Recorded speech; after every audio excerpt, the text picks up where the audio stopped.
नमस्कार साथियों, स्वागत है आपका हमारे ज्ञानवाणी चैनल में। और हम लोग देख रहे हैं यूपी टेट की क्लासेस। यूपी टेट की क्लासेस में हमारा जो टॉपिक चल रहा है वो है संख्या एवं संख्या पद्धति। आप लोगों को हम बता दें कि ये जो हमारी क्लासेस हो रही हैं वो प्राइमरी और जूनियर टेट दोनों के सिलेबस के अंतर्गत हैं, जिसके लिए हम अलग अलग क्लासेस के स्थान पर एक साथ ही दोनों के सिलेबस को कवर कर रहे हैं। इसके बाद जो एक्स्ट्रा टॉपिक हमारे यूपी टेट 6 से 8 में पूछे जाते हैं उनके लिए हम अलग से क्लासेस चलाएंगे। तो जो साथी यूपी टेट 6 से 8 या प्राइमरी के लिए तैयारी कर रहे हैं उन दोनों के लिए ये कक्षाएं महत्वपूर्ण हैं। ठीक है, तो चलिए शुरू करते हैं। संख्या पद्धति ये हमारा इसका लास्ट टॉपिक है। और इसके बाद हम लोग जो है इससे संबंधित जो भी यूपी टेट की परीक्षाओं में जूनियर या प्राइमरी में पीवाईक्यू में पूछे गए प्रश्न हैं उनका हम अभ्यास करेंगे, देखेंगे कि किस प्रकार के प्रश्न जो है वो यूपी टेट की परीक्षाओं में पूछे जाते हैं। तो चलिए, आज हमारा जो टॉपिक है वो है संख्यांकन प्रणाली। वो हमारा टॉपिक क्या है? संख्यांकन प्रणाली। ठीक है, जिसके अंतर्गत हम लोग पढ़ेंगे कि संख्या की भारतीय प्रणाली क्या है, अंतर्राष्ट्रीय प्रणाली क्या है और रोमन प्रणाली क्या है। ठीक, भारतीय प्रणाली और अंतर्राष्ट्रीय प्रणाली जो है ये यूपी टेट की परीक्षाओं में कम पूछे जाते हैं, लेकिन जो रोमन प्रणाली है ये यूपी टेट की परीक्षाओं में पूछे जाते हैं। तो रोमन प्रणाली जो है ये हमारे लिए महत्वपूर्ण है, लेकिन हम भारतीय प्रणाली और अंतर्राष्ट्रीय प्रणाली को भी पढ़ेंगे। ठीक है, तो चलिए शुरू करते हैं। उससे पहले चैनल को हमारे सब्सक्राइब कर दीजिए और बेल आइकन जरूर दबा दीजिए, जिससे हमारी जो क्लासेज हैं वो आपको समय से प्राप्त हो जाए। तो चलिए, सबसे पहले हम लोग देखेंगे भारतीय प्रणाली कि भारतीय प्रणाली में हम किसी संख्या को कैसे लिखते हैं। ठीक, देखिए क्या होता है कि मान लेते हैं कोई भी संख्या है, तो उसमें एक जो सबसे दाईं ओर की संख्या होती है उसे हम बोलते हैं इकाई। इकाई के बाद हमारा आता है दहाई, दहाई के बाद आता है सैकड़ा, सैकड़ा के बाद हम लिखते हैं उसको हजार, हजार के बाद हम लिखते हैं उसको 10,000, ऐसे ही लाख, फिर 10 लाख, क्या लिखते हैं 10 लाख, करोड़ और 10 करोड़, ऐसे इसके बाद अरब और 10 अरब, ऐसे संख्या हमारी बढ़ती जाती है। ठीक, तो ये जो प्रणाली है इसे हम बोलते हैं भारतीय प्रणाली। जैसे मान लीजिए लिखी हुई है एक संख्या 2 1 4 5 6 9 3। ठीक, तो इसमें अगर हम देखें तो ये हमारी संख्या है 3, इसको हम बोलते हैं इकाई। 9 दूसरी संख्या, इसको बोलेंगे दहाई। तीसरी को हम बोलेंगे सैकड़ा, इसको बोलेंगे हजार, इसको बोलेंगे 10,000, इसको बोलेंगे लाख, इसको बोलेंगे 10 लाख। ऐसे ही मान लीजिए एक संख्या कोई और है तो इसको हम बोलेंगे करोड़। ठीक, अब इसको हम भारतीय प्रणाली में लिखते कैसे हैं? तो देखिए क्या करते हैं, ये जो संख्या है हमारी सैकड़े तक, इसके बाद हम लगाते हैं कामा। ठीक, सैकड़े के बाद ये जो 1000 और 10,000 वाली संख्या है इन दोनों को एक साथ रख के उसके बाद की संख्या पे लगाते हैं कामा। उसके बाद जो लाख वाली संख्या है इसको भी एक साथ रख के उसके बाद लगाते हैं कामा। फिर उसके बाद करोड़, करोड़ के बाद कामा लगाते हैं। ठीक, इस प्रकार से हम संख्याओं को अलग अलग या विभाजित करके लिखते हैं। ठीक, तो भारतीय प्रणाली में जो संख्या को लिखा जाता है कुछ इस तरीके से लिखा जाता है कि लाख, लाख के बाद कामा, फिर हजार की संख्या, फिर उसके बाद सैकड़े की संख्या और दहाई और इकाई। ठीक, अब इसको अगर हम पढ़ना चाहें, भारतीय प्रणाली में लिखना चाहें, तो हम इसको लिखते हैं इकाई, दहाई, सैकड़ा, हजार, 10,000, लाख, 10 लाख, करोड़। तो इसको हम लिखते हैं 5 करोड़, क्या लिखते हैं इसको 5 करोड़। फिर 2 और 1 ये दोनों क्या है, ये हमारा 2 है 10 लाख, 1 क्या है लाख, तो दोनों को हम लिखते हैं 21 लाख, क्या लिखते हैं 21 लाख। फिर जो हजार वाली संख्या है 4 और 5 इसको लिखते हैं 45,000। और उसके बाद हमारा जो सैकड़े की संख्या है 6 लिखते हैं 700, और फिर लिखते हैं लास्ट वाली संख्या को 93। ठीक, तो इस प्रकार की संख्या को हम कहते हैं भारतीय प्रणाली। भारतीय प्रणाली में हमेशा ध्यान रखेंगे कि जो कामा लगता है वो दो दो संख्याओं के बाद लगता है, दो दो संख्याओं के बाद लगता है, और लास्ट में संख्या कितनी बचेगी 3। सैकड़े, दहाई और इकाई के बीच कोई भी कामा नहीं लगता। ठीक, तो भारतीय प्रणाली हम लोग कक्षा 1 से पढ़ते आ रहे हैं, तो ये हमारे लिए आसान है। इसके बाद हम लोग पढ़ेंगे अंतर्राष्ट्रीय प्रणाली। क्या पढ़ेंगे? अंतर्राष्ट्रीय प्रणाली। अंतर्राष्ट्रीय प्रणाली में हम संख्याओं को 3-3 समूह में लिखते हैं। कितने समूह में लिखते हैं? 3-3 के समूह में। जैसे यहाँ पे एक संख्या होगी इकाई की, एक होगी दहाई की, एक होगी सैकड़े की। सैकड़े के बाद आता है हमारा 1000, फिर 10,000, फिर 100,000, फिर उसके बाद हम लगाते हैं कामा, फिर लिखते हैं हम मिलियन, फिर लिखते हैं 10 मिलियन, फिर लिखते हैं 100 मिलियन, और फिर लगाते हैं हम कामा, फिर इसके बाद लिखते हैं बिलियन। ठीक, इसके बाद हमारा 10 मिलियन और फिर 100 मिलियन। ठीक, तो अंतर्राष्ट्रीय प्रणाली में जो हमारा कामा लगता है वो 3-3 के संख्याओं में लगता है। ठीक, इकाई दहाई सैकड़े के बाद कामा लगेगा, फिर 1000, 10,000, 100,000, 1000, 10,000 और 100,000, फिर मिलियन, 10 मिलियन और फिर 100 मिलियन, फिर इसके बाद कामा लगेगा बिलियन, 10 बिलियन और 100 बिलियन। ठीक, तो अब इसमें देखें, मान लीजिए ये कोई संख्या लिखी गई है कि 2, 5, 6, 9, 3, 7, 2, 8, 6। ठीक, अब इसको हम कैसे लिखेंगे? हम 3-3 के स्थान के बाद कामा लगाएंगे। ठीक, इधर से देखते हैं 1, 2, 3 के बाद कामा, फिर 1, 2, 3 के बाद कामा, फिर 1, 2, 3 के बाद इसके आगे की संख्या नहीं है, तो ये हमारे 3-3 में कामा में हो गए।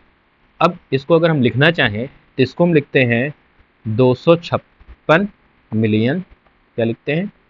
256 मिलियन। ये हमारा किस में है? मिलियन है। ये फिर 937,000 और फिर 286। ठीक, तो 256 मिलियन, 937,286। तो इस प्रकार की हम संख्या प्रणाली को कहते हैं अंतर्राष्ट्रीय प्रणाली। ठीक, जिसमें हम संख्याओं को मिलियन बिलियन में लिखते हैं। ठीक, इसमें याद रखेंगे कि जो हमारा 10 की घात, अगर एक के बाद हम लगा दें, एक के बाद लगा दें 6 जीरो। ठीक, एक के बाद लगा दें 6 जीरो, इकाई दहाई सैकड़ा हजार 10,000 लाख 10 लाख, तो ये हमारा हो गया 10 लाख। और 10 लाख हमारा बराबर होता है 1 मिलियन के। 10 लाख हमारा किसके बराबर होता है? 1 मिलियन के। अगर हम एक के बाद लगा दें 7 जीरो, 1, 2, 3, 4, 5, 6, 7, तो ये हमारा होता है 1 करोड़। क्या हो जाता है? 1 करोड़, या इसी को हम बोलते हैं 100 लाख। क्या बोलते हैं? 100 लाख। ठीक, ये हमारा बराबर होता है 10 मिलियन के। किसके बराबर होता है? 10 मिलियन के। ठीक, एक के बाद कितने जीरो? 7 जीरो। एक के बाद कितने जीरो? 7 जीरो। और अगर एक के बाद हमारा है 8 जीरो, तो यही हमारा हो जाता है जिसे हम बोलते हैं 10 करोड़। ये हमारा हो जाता है 100 मिलियन। कितना हो जाता है? 100 मिलियन। ठीक, तो अगर एग्जाम में पूछा जाता है कि संख्याओं को हमें मिलियन में या बिलियन में कन्वर्ट करना है, तो याद रखेंगे 10 लाख, 10 लाख, 10 लाख बराबर 1 मिलियन, 1 करोड़ बराबर 10 मिलियन, 10 करोड़ बराबर 100 मिलियन। और अगर हम बात करें 100 करोड़ की, अगर हम बात करें 100 करोड़ की, तो इसके बाद ये हमारा जाता है 1 बिलियन। क्या आ जाता है? 1 बिलियन। ठीक, तो इस प्रकार से हम संख्याओं को अंतर्राष्ट्रीय प्रणाली में लिखते हैं। ठीक, अब इसके बाद जो हमारा सबसे महत्वपूर्ण टॉपिक आता है वो होता है रोमन प्रणाली। कौन सी प्रणाली? रोमन प्रणाली। ठीक, तो चलिए शुरू करते हैं रोमन प्रणाली को। ठीक, सबसे पहले हम ये देख लेते हैं कि रोमन प्रणाली में जो संख्याओं को प्रदर्शित किया जाता है वो एक अंग्रेजी के अक्षर के रूप में प्रदर्शित किया जाता है। ठीक, किसके रूप में प्रदर्शित किया जाता है? अंग्रेजी के अक्षर के रूप में। जैसे इसके जो संकेत होते हैं, एक के लिए हम संख्या को दर्शाते हैं आई से। ठीक, कैपिटल आई से। और 5 के लिए हम संख्या को दर्शाते हैं कैपिटल वी से। 10 के लिए हम संख्या को दर्शाते हैं कैपिटल एक्स से। किससे? कैपिटल एक्स से। इसके बाद हमारा 10 के बाद आता है 50। 10 के बाद बीच की जो संख्या है उनको हम रोमन प्रणाली में कैसे लिखते हैं ये हम आगे देखेंगे। पहले हम देख लेते हैं कि जो हमारे मुख्य जो संख्याएं हैं उनको हम रोमन प्रणाली में कैसे लिखते हैं। तो 1 को लिखते हैं कैपिटल आई के रूप में, 5 को लिखते हैं कैपिटल V के रूप में, 10 को लिखते हैं कैपिटल X के रूप में, 50 को लिखते हैं कैपिटल L के रूप में, फिर इसके बाद हमारा आता है 100 को लिखते हैं हम कैपिटल C के रूप में, फिर इसके बाद हमारा 500 को लिखेंगे हम कैपिटल D के रूप में, और फिर हमारा आ जाता है 1000 को लिखेंगे कैपिटल M के रूप में। ठीक, हमारे एग्जाम में जो पूछा जाएगा वो 1000 से आगे की संख्या नहीं पूछी जाती। ठीक, तो हम यहाँ तक देख लेते हैं। अब देखिए, किसी भी संख्या को रोमन प्रणाली में लिखने के लिए ठीक कुछ नियम है। किसी भी संख्या को रोमन प्रणाली में लिखने के लिए कुछ नियम है। हम एक एक करके उन नियमों को पढ़ेंगे। ठीक, पहला नियम क्या कहता है?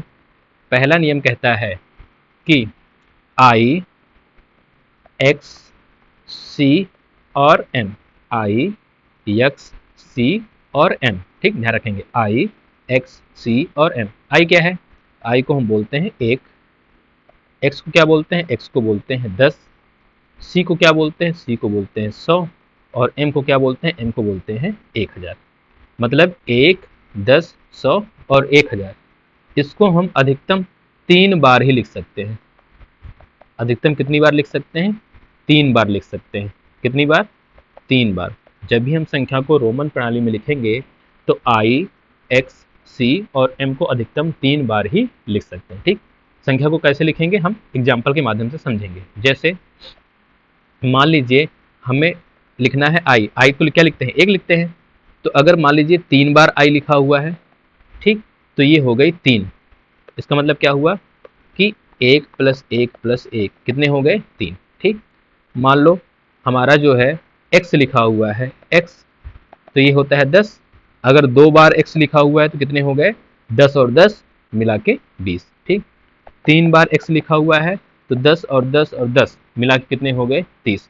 लेकिन 4 बार हम X नहीं लिख सकते। क्यों? क्योंकि नियम कहता है कि X को हम या I को, X को, C को, M को अधिकतम कितनी बार लिख सकते हैं? 3 बार ही लिख सकते हैं। ठीक, ऐसे ही C को हम 1 बार लिखेंगे तो क्या बनेगा? 100 बनेगा। 2 बार लिखेंगे तो क्या बनेगा? 200 बनेगा। और 3 बार लिखेंगे तो क्या बनेगा? 300 बनेगा। ठीक है, तो यहाँ तक ध्यान रखेंगे। ये नियम पहला क्या है कि I, X, C और M मतलब 1, 10, 100 और 1000 के संकेत को हम 3 बार से ज़्यादा नहीं लिख सकते। अधिकतम कितनी बार लिख सकते हैं? 3 बार। ठीक, रूल नंबर 2 क्या कहता है कि V, L और D को हम लगातार 2 बार नहीं लिख सकते। लगातार 2 बार नहीं लिख सकते। 2 बार का मतलब है कि 1 से अधिक बार नहीं लिख सकते। 2 बार, 3 बार, 4 बार हम नहीं लिख सकते। तो V क्या है? V को अगर हम ध्यान दें तो V हमारा क्या है? 50 है। L हमारा क्या है? V हमारा क्या है? 5 है। ठीक, यहाँ पे देखें, V हमारा क्या है? 5 है। L हमारा क्या है? 50 है। D हमारा क्या है? 500 है। ठीक, तो V 5, L 50 और D हमारा 500। ठीक, तो क्या कह रहा है? 5, 50 और 500 के जो संकेत होंगे उन्हें हम 1 से अधिक बार नहीं लिख सकते। 1 से अधिक बार नहीं लिख सकते। ठीक, इसके बाद रूल नंबर हमारा 3 क्या कहता है कि अगर छोटा संकेत जो है, छोटा संकेत का मतलब है कि जैसे जो हमारा I है वो V से छोटा है, X L से छोटा है, L हमारा C से छोटा है, C हमारा D से छोटा है, D हमारा M से छोटा है। ठीक, I क्या है? 5 से छोटा है। ठीक, V से छोटा है। V हमारा X से छोटा है। क्यों? V 5 है, X हमारा 10 है। X हमारा L से छोटा होगा, L हमारा C से छोटा होगा, ऐसे ही C D से और D M से छोटा होगा। ठीक, तो तीसरा नियम क्या कहता है? तीसरा नियम ये कहता है कि जो छोटा संकेत है वो अगर बड़े संकेत के बाईं ओर लिखा हुआ है, बड़े संकेत के बाईं ओर लिखा हुआ है, किस ओर लिखा हुआ है? बाईं ओर लिखा हुआ है, तब हम जो है बड़ी संख्या में से छोटी संख्या को घटा कर लिखते हैं। तब हम क्या लिखते हैं? बड़ी संख्या में से छोटी संख्या को घटा कर लिखते हैं। कैसे लिखते हैं? देखिए, मान लीजिए लिखा हुआ है I और V। I क्या है? I हमारा 1 है। V क्या है? V हमारा 5 है। तो हम इसको कैसे लिखेंगे, हमने क्या बताया कि अगर छोटी संख्या, ये छोटा संकेत जो है वो बड़े संकेत के बाईं ओर लिखा हुआ है, तब हम क्या लिखेंगे, बड़ी संख्या में से छोटी संख्या को घटा कर लिखते हैं, तब ये बनेगा 4। इसका मतलब है आई वी जो है ये हमारी कौन सी संख्या है, ये हमारी है 4 की संख्या। ठीक, तो 4 को रोमन प्रणाली में कैसे लिखते हैं, आई और वी के रूप में। मान लीजिए लिखा हुआ है एक संख्या है आई एक्स, क्या लिखा हुआ है, आई एक्स। ठीक, तो आई हमारा क्या है, 1 है, एक्स हमारा क्या है, 10 है। ठीक, इसको हम कैसे लिखेंगे, हमने बताया कि बाईं ओर की संख्या 1 10 से क्या है, छोटी है, तब हम इसको क्या लिखेंगे, घटा के लिखेंगे। बड़ी संख्या में से छोटी संख्या को घटाएंगे तो कितना आएगा, 9।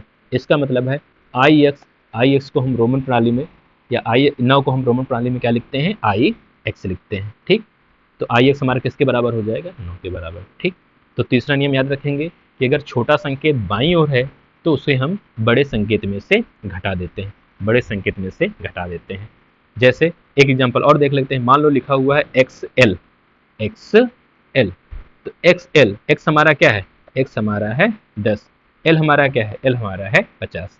ठीक, तो क्या करना है, एक्स हमारा क्या है, एल से छोटा है, एक्स मतलब 10, एल मतलब 50, तब क्या करेंगे, बड़े संकेत में से छोटे संकेत को घटा देंगे, तो 50 में से 10 जाएगा, कितना आएगा, 40। इसका मतलब 40 को हम रोमन संख्या में क्या लिखते हैं, एक्स एल लिखते हैं। ठीक है यहाँ तक, तो ये हमारा हो गया रोमन प्रणाली का तीसरा नियम। अब चौथा नियम क्या कहता है, चौथा नियम ये कहता है कि अगर जो छोटा संकेत है, जो छोटा संकेत है वो अगर बड़े संकेत के दाईं ओर लिखा हुआ है, बड़े संकेत के दाईं ओर लिखा हुआ है, तो क्या करेंगे, तब हम जो घटा रहे थे उसी के स्थान पे हम क्या करेंगे, जोड़ देंगे। जैसे मान लीजिए लिखा हुआ है वी आई, तो आई हमारा छोटा है, आई मतलब 1, वी मतलब 5, तब क्या करेंगे, क्योंकि यह दाईं ओर लिखा हुआ है, तब हम इसको क्या करेंगे, जोड़ देंगे, 5 और 1 बराबर 6। ठीक, मान लीजिए लिखा हुआ है एक्स आई आई, क्या लिखा हुआ है, एक्स आई आई। ठीक, तो ये देखिए क्या है, एक्स हमारा मतलब क्या हुआ, 10, और आई आई का मतलब क्या हुआ, 2। ठीक, हमने यहाँ पे बताया था पहले नियम में कि आई आई एक बार लिखा हुआ है तो 1, आई 2 बार लिखा हुआ है तो 2, 3 बार लिखा हुआ है तो 3, 3 बार से अधिक बार हम नहीं लिख सकते। ठीक, तो यहाँ पे एक्स आई आई लिखा हुआ है, तो एक्स क्या है, 10, और आई आई क्या है, 2, तो जो बाईं ओर की संख्या है वो दाईं ओर से बड़ी है, अर्थात छोटा संकेत हमारा दाईं ओर है, तब हम क्या करेंगे, 10 में से 2 जोड़ देंगे, 10 में 2 जोड़ देंगे, तो क्या हो जाएगा, 10 तो 12। इसका मतलब 12 को हम रोमन संख्या में क्या लिखते हैं, एक्स आई आई। ठीक है यहाँ तक, तो इस प्रकार से हम रोमन संख्याओं को लिखते हैं। ठीक, कोई भी संख्या में दी गई है उसे हम रोमन प्रणाली में लिख सकते हैं। ठीक है, इसमें एक नियम और आता है, वो ध्यान देंगे कि अगर किसी भी रोमन प्रणाली के ऊपर ये रेखा बनी हुई है जिसे हम बार बोलते हैं, ठीक, तो इसका मतलब होता है कि उस रोमन प्रणाली में 1000 का गुणा हो जाएगा।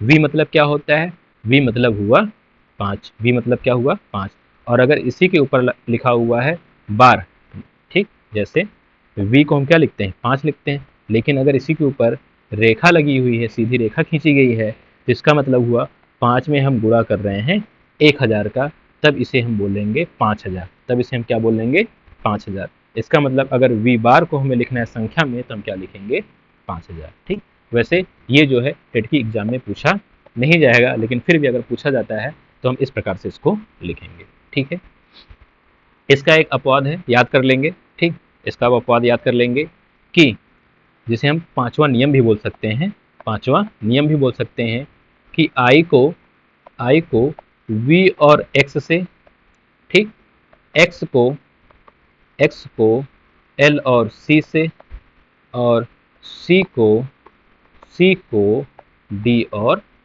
m से ही घटाया जाता है। ठीक, i को किससे घटाएंगे, i को हमेशा v और x से ही घटाएंगे। i को हम ऐसे नहीं लिख सकते, ic नहीं लिख सकते, il नहीं लिख सकते, मतलब i को हम c या l के साथ नहीं लिख सकते, या l के पहले या l के रूप में नहीं घटा सकते। i को हम किससे घटाएंगे, v से ही घटाएंगे, i को किससे घटाएंगे, x से ही घटाएंगे। ठीक, इसका मतलब जहाँ पे हमें घटाना होगा वहाँ पे हम क्या करेंगे, कि आई का मतलब क्या हुआ, आई का मतलब क्या हुआ, आई का मतलब हुआ 1, आई का मतलब क्या हुआ 1, वी का मतलब क्या हुआ 5, एक्स का मतलब क्या हुआ 10, एक्स का मतलब यहाँ पे क्या हुआ 10, एल का मतलब क्या हुआ 50, सी का मतलब क्या हुआ 100, और यहाँ पे सी का मतलब 100, डी का मतलब 500, एम का मतलब 1000। ठीक, तो इसका मतलब क्या है कि अगर हमें 1 को घटाना है तो हम या तो 5 से घटाएंगे या तो 10 से ही घटाएंगे, कभी भी 50 और 100 से नहीं घटाएंगे। ठीक, अगर हमें 10 को घटाना है तो हम 50 और 100 से ही घटाएंगे, कभी भी हम 500 या 1000 से नहीं घटाएंगे। और अगर हमें 100 को घटाना है तो हम 500 या 1000 से ही घटा सकते हैं, और किसी अंक से या और किसी संकेत से हम नहीं घटा सकते। ठीक है, जैसे कि अगर हमें मान लीजिए लिखना है 9, जैसे हमने लिख दिया कि आई एक्स, तो आई एक्स का मतलब है कि हम 10 में से 1 को घटा रहे हैं, कितना हुआ 9। आई वी, इसका मतलब है 5 में से 1 को घटा रहे हैं 4। हम आई एल नहीं लिख सकते, ठीक, क्योंकि एल में से हम आई को नहीं घटाएंगे, एल में से हम क्या घटा सकते हैं, केवल एक्स घटा सकते हैं। तो एक्स एल का मतलब है 50 में से 10 घटा रहे हैं, कितना आएगा 40, एक्स क्या है 10, एल क्या है 50। ठीक, एक्स सी लिख सकते हैं, एक्स मतलब 10, सी मतलब 100, मतलब 100 में से हम 10 घटा रहे हैं, कितना आएगा 90। ठीक है, हम यहाँ पे जोड़ सकते हैं। ठीक, जैसे हमने यहाँ पे लिख दिया एक्स, अगर मान लीजिए हमने यहाँ पे लिख दिया सी आई, हमने अगर सी आई लिख दिया तो सी का मतलब क्या हुआ, सी का मतलब हुआ 100, सी का मतलब क्या हुआ 100, और आई का मतलब क्या हुआ, आई का मतलब हुआ 1, इसका मतलब ये हो गया 101। ठीक, तो याद रखेंगे हम जोड़ सकते हैं लेकिन घटा नहीं सकते। ठीक, तो यहाँ लिखेंगे, लिख लेते हैं हम घटा नहीं सकते, या सॉरी, इसको हम लिखेंगे मात्र इसी से घटा सकते हैं। ठीक, मात्र इसी से घटा सकते हैं मतलब आई को हम केवल वी और एक्स से घटा सकते हैं, एक्स को केवल एल और सी से घटा सकते हैं, और सी को केवल डी और एम से ही घटा सकते हैं, और किसी प्रणाली से और किसी संकेत से हम घटा नहीं सकते। ठीक है यहाँ तक, तो यहाँ पे ये बात आपको समझ में आ गई होगी कि हम किसी भी संख्या को रोमन प्रणाली में कैसे लिखते हैं। ठीक, एक उदाहरण के माध्यम से देख लेते हैं। ठीक, एक एग्जाम्पल यहाँ पे हम देख लेते हैं। जैसे मान लीजिए कि एक संख्या लिखी हुई है L X X V I, L X X V I, इसे हमें लिखना है संख्या के रूप में। किसमें लिखना है, संख्या के रूप में। तो देखिए एल, यल क्या है, यल को हमने बताया था, यल क्या है 50 है, यल क्या है 50 है। एक्स क्या है 10 है, एक्स क्या है 10 है। अगर एक्स 2 बार लिखा हुआ है तो क्या हो जाएगा 10 और 10, 10 और 10 20 हो जाएगा। प्लस वी क्या है हमारा, वी है हमारा 5, और आई क्या है हमारा 1। अगर इसको जोड़ेंगे तो 50 20 70, 70 5 75, 75 1 76।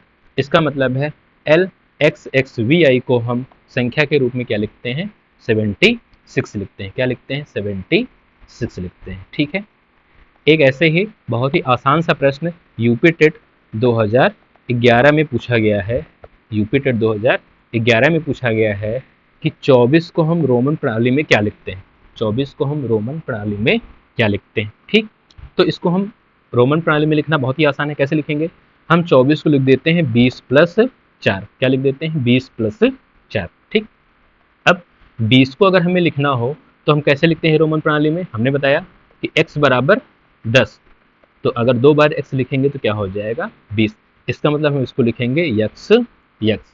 और 4 को हम कैसे लिखते हैं, v हमारा क्या होता है 5 होता है, लेकिन अगर हमें 4 लिखना हो तो 5 में से 1 घटाएंगे, 5 में से 1 घटाएंगे, इसका मतलब हम v के पहले क्या लिखेंगे i लिखेंगे, क्योंकि जब हम छोटी संकेत को बाईं ओर लिखते हैं तब संख्या घटती है।